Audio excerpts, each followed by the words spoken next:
આજનો નવો બ્લોગ છે।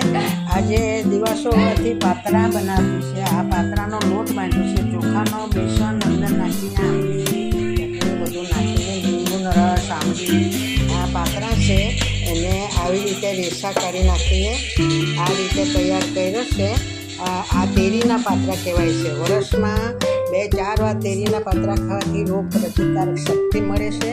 એ ખાસ ખાવું દૂધીના પાતરા કરતાં તેરીના પાતરા વધારે સ્વાદિષ્ટ પણ લાગે છે અને આ ખાવું જ જોઈએ। વર્ષમાં 2 થી 3 વાર તેરીના પાતરા આપણે રોપેલા પણ હોય ને જાતે પણ ઉગેલા હોય એને રોપેલા છે। આ તેરીના પાતરા કહેવામાં આવે છે। દૂધીના પાતરા તો આપણે ખાઈએ જ પણ આમાં વધારે આ સ્વાદિષ્ટ લાગે છે। એમાં આંબલી નાખવા પડે છે ને તો એ આપણને જરાક એ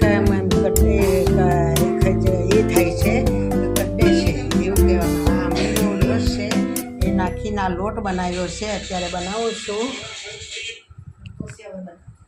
લગાવી દેવાનું પાન પર। આ રેસા કાઢી નાખેલા છે। આ રીતે આ લાગીને બીજું પાન ઉપર મૂકીને નાનું પાન લેવાનું।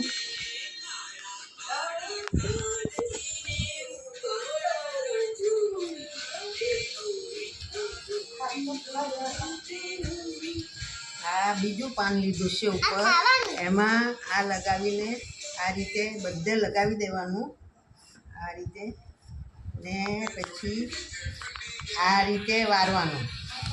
આ રીતે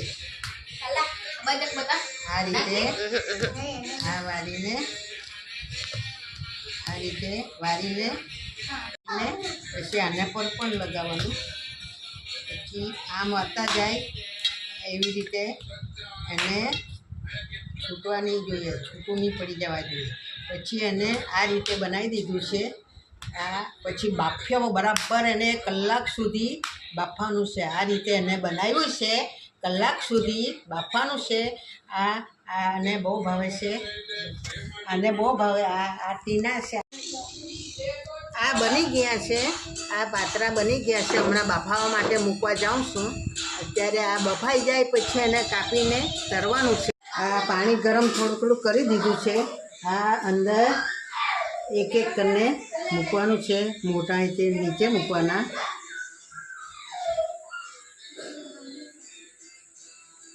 એક પર એમ મૂકી દેવાના એટલે બફાઈ જાય। આ રીતે મૂકવાનું છે એટલે એને વરાળ ઉપર આવવા જોઈએ એ રીતે હવે બરાબર બફાવા દેવાનું એમ ઢાંકી દઈને।